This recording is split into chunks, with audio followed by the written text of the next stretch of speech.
Welcome into another episode of my Dynasty Fantasy Football YouTube.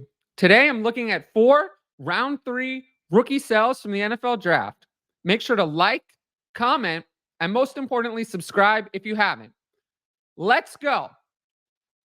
Sell number 1, Blake Corum. So, as we know, Blake Corum went to the LA Rams with the 83rd overall pick in this year's NFL draft. And I did not love the landing spot. I wanted him to go to the Chargers. I thought that was the one team that would use him like a workhorse from day one. We know Jim Harbaugh loved him, but instead, Harbaugh had the opportunity to pick him. He did not. And he fell to the Rams at 83rd overall, later in the 3rd round.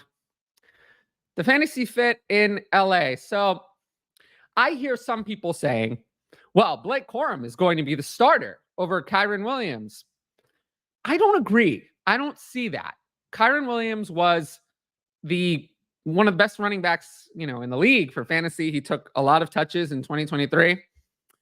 I don't see that Blake Corum is just going to come in with mid-3rd round draft capital and be the starter. I don't see that. The Rams had no other running backs. They had Zach Evans, clearly was a bust. They had Ronnie Rivers, who was a nobody. They brought in Royce Freeman and Darrell Henderson to play last year. They needed another running back. This is not a bad value pick. This is about where I had Blake Corum graded. I actually thought it was a value for them. So I don't hate the pick for them, but saying that he's the starter, I'm not there. But I do think he's going to see some work. Why would you spend a 3rd round pick on him if you didn't want to use him? So for those reasons, I have him at 207 in my Superflex rookie draft rankings. And even that feels too high. It's just that's kind of a rough range of values. There's not a lot of, wide receivers in that range that I think are really good values. So I guess I'll take him there. But if you can tell, I'm not super interested in this area of the rookie draft. My overall rank, RB21. Now that sounds good, but that's really low. He might be RB21, but he's at 110 overall in my Superflex tight end premium ranking. So pretty low. And my verdict is this is a strong sell. I don't want to get involved in the Blake Corum market. He's an older player. He turns 24 in the middle of the season in October, I believe. We cannot wait for him to win this job. Kyren Williams still has 2 years left on his rookie deal. So in order for Blake Corum to even pay off the 207, let alone gain value, he'll have to overtake Williams or have Williams get hurt. It can't be that he just shares the load. That won't be good enough. So it's very hard for him to pay off on this value. He's a very strong sell for me. Not targeting him in startups, not targeting him in rookie drafts. I really just don't want Blake Corum. Next up, MarShawn Lloyd. And it's going to sound like the same thing over again here. He went to the Green Bay Packers, 88th overall, 5 picks later in the 3rd round. Now, I am happy he went on day 2. Jalen Wright didn't. But the problem is that, again, this is not the fantasy fit that we wanted. It's a great offense. I will say that. Just like the Rams, the Packers are a great offense led by Jordan Love. They do have A.J. Dillon on the depth chart. So will MarShawn Lloyd be RB2 week 1? I hope so. I really hope so. But they do have someone else, whereas the Rams literally do not. But he's stuck behind a workhorse in Josh Jacobs. Now, it was reported that Jacobs had basically none of his money past this year guaranteed. They could cut him for 2025, but it would cost them about $9 million in dead cap. I think their plans are to have Josh Jacobs for 2 years and then kind of evaluate. If they cut Josh Jacobs after 1 year, when he's still only 27 in 2025, I would be surprised. So do not expect that. Do not expect Josh Jacobs to be cut after 2024. That is not my expectation. So for those reasons, I have Lloyd 1 spot lower than Corum, right at 208 in my rookie draft rankings. I liked Corum better as a prospect than Lloyd.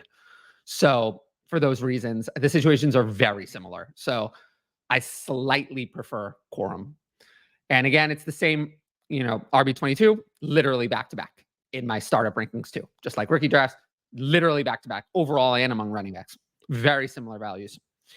But again, I just don't, this is not a place where I'm investing. I mean, we're talking about a player who's older than a lot of the rookies who came in last year. He's already 23. He's just a few months younger than Blake Corum.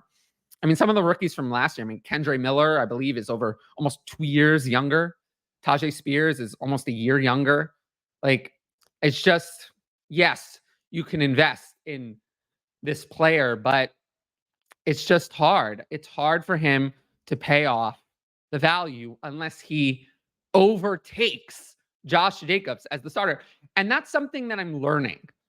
A lot of times in the past, we've seen rookie running backs come in the third round, and we've said, oh, Tank Bigsby is going to overtake Travis Etienne. Kendre Miller is going to overtake Alvin Kamara. I think we jumped to that too fast, especially when, if it were Jonathan Brooks, okay, that's a great prospect. Trey Benson, still a tier 1B prospect in this class. Okay. Blake Corum and MarShawn Lloyd are not high tier prospects. Just to say that they're going to overtake solid incumbent starters is pushing it. Additionally, the Packers have a history of restructuring their veterans, keeping them around when we don't think they should. They did it with Aaron Jones like 5 times. So they could do the same with Josh Jacobs. I just think MarShawn Lloyd is overvalued. I wish he'd gone somewhere else where there was more of a path to getting in, but unfortunately, this is not the spot for him. Next up, Jalen McMillan. So I liked Jalen McMillan as a prospect. I really did. I thought he was going to go earlier, and I thought he was going to go to a spot where he had more of a chance to contribute day one. He went to the Buccaneers, 92nd overall. It's lower than I thought he would. And this is just a rough spot. I mean, it's not a good fit. He's Baker Mayfield's wide receiver 3 at best. I mean, Trey Palmer was fine last year. He played well. Is Jalen McMillan going to be the wide receiver 3 day one? I do not think that is a guarantee. I don't at all.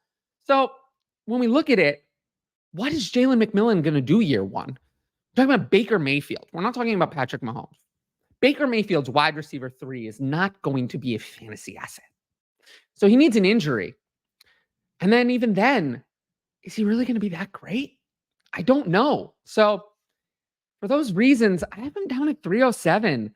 I just feel like this is a player where you're going to look at him and you're going to say, well, you know, I liked Jalen McMillan, but he didn't deliver year one. And then this happens a lot with third round picks. They just kind of doesn't work out. And then they're worth a lot less after year one. So unfortunately, I'm just not in on Jalen McMillan. There's other players I'd rather take, even who went on day 3. I mean, I'd much rather take a shot on Troy Franklin, just because I think Troy Franklin has more of an opportunity to get in early. Like, there's no way that Jalen McMillan will pass Mike Evans or Chris Godwin. That's not happening. So at best, he's the wide receiver 3. Where someone like Troy Franklin, he could easily be the wide receiver 2 on that team by the middle of the season. So I just kind of am out on Jalen McMillan. I have him wide receiver 76 in startups. And yeah, I have him as a sell. Not a strong sell, because how strong of a sell could you be at this point? But I think people will tell themselves a story about how he's going to get involved in the offense, but there's just no path to targets in year one. I think we'll be looking at him as a bust after year one. And I'm just not super in on Jalen McMillan. And then lastly, Luke McCaffrey. Again, I'm just not, kind of similar story. I'm just not interested in Luke McCaffrey. He went to the Commanders at 100th overall, and I think it's telling. It's the last pick of the 3rd round. If he went in the first pick of the 4th round, I don't think we'd even care about Luke McCaffrey. But because he has that 3 in front of his name, I think people might still draft him. And I really don't like anything about the fantasy fit of Luke McCaffrey. Yes, he has Jaden Daniels, who's going to run and reduce the overall passing attempts. Even though he did pass a lot in college, I do think he's going to run in the NFL, compared to some other quarterbacks. Yes, Luke McCaffrey does have a path to be the wide receiver 3 behind Terry McLaurin and Jahan Dotson. I don't think anything's going to stop him from doing that. He's going into the Curtis Samuel role. But the Commanders added Ben Sinnott in the 2nd round. And I think if I had to choose, that's the player on this offense I would be interested at the tight end position. More draft capital was spent on him. I'd be more interested in him. Luke McCaffrey, I mean, wide receiver 3 on this team. I think that this team really wanted to add another high-profile wide receiver, and I do think that they do that in their future. And I just don't think Luke McCaffrey is going to be someone that we're very interested in. I'm 311 in my rookie rankings. I'd rather take a shot on someone like Audric Estime or even Ray Davis, Isaac Garendo. I just think these players are more likely to hit. You want to get those running backs, not wide receivers. And I think people might just see, oh, McCaffrey, and then draft him, but it won't be me. And overall, I have him wide receiver 78. And yeah, I have him as a sell. I don't want to say strong sell because how strongly could he be selling someone who's this low? But the name McCaffrey, I think, is going to get people more interested than I'll ever be. He was overdrafted to me. I had him as a 5th round wide receiver prospect. So I'm just not interested in Luke McCaffrey. And in general, you'll notice I'm not interested in the wide receivers in the 3rd round. I usually would rather just take running backs. Now, if you like the video so far, make sure to like, comment, and subscribe to the channel. And then, of course, sign up for the Patreon. Patreon.com/fantasyadvice. It's up in the top right corner. And that's the best way to support my content. Every single sign up means a lot to me. And also, if you sign up, you get to ask advanced questions for the YouTube. I have 4 of them for my Patreon Discord. So we'll jump into those right now. How much do you factor in offensive line, free agents, and rookies when updating your RB and QB rankings? Honestly, not that much. I do care if a team has a notoriously horrible offensive line or a great one. More so for running backs than quarterbacks. I think it matters a little bit more. But honestly, for running back, I'm looking more at opportunity to play. And for quarterback, I'm looking more at their weapons than I am at the offensive line. So it's a factor, but I would say it's not in my top 3 factors even that I'm looking at. What would it take to move back from the 106 to the 107 in Superflex? So the way I see Superflex right now, Caleb Williams, number 1. Marvin Harrison Jr., number 2. Jaden Daniels, number 3. That's going to be every single rookie draft, probably in that order. That's very clear. After that, Drake May and Malik Neighbors for me are very close at 104 and 105. Some people have Drake May lower, but for me, that's my 104 and 105. So then in Superflex at 106 and 107, I have Rome Odunze and JJ McCarthy. I have them very, very close. I like both players a lot. So what would it take to move back? Probably just an early 3rd. I mean, I have Odunze and McCarthy almost equivalent in value. So yeah, an early 3rd. I mean, you can always try to get more. Greed is always good, but yeah, they're very similar in value, so it wouldn't take that much. How are you viewing the 105 in a Superflex format? We just kind of talked about that. Is there a player you think stands out above the others in that range? So, like I said, Caleb Williams, Marvin Harrison Jr., Jaden Daniels, that's 1, 2, 3. At 104 and 105, it's going to be, for me, Drake May and Malik Neighbors. I think that I'm okay trading down from the 105 to the 106 or 107 to accumulate value. Also, I know that Drake May will fall in some leagues. So if I could trade down from 105 to 107 at a good value and then somehow still get Drake May, that would be like the nuts situation. So yeah, for me though, I have May at 4, Neighbors at 5, and 105 is going to be one of those 2 players if I have to stay and pick in all spots.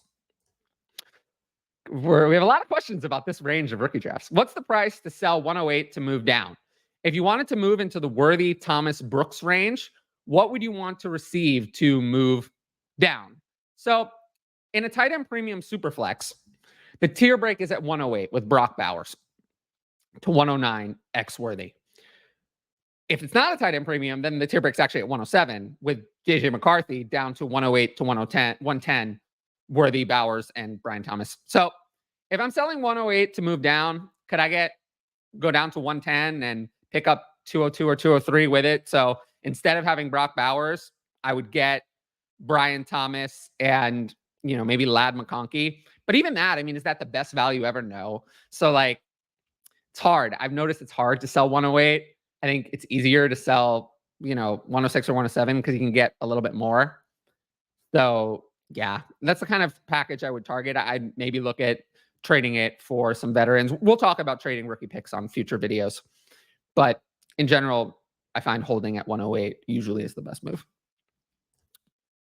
Now, once again, if you liked the video, make sure to like, comment, and subscribe to the channel. It's the best way to help the algorithm on here.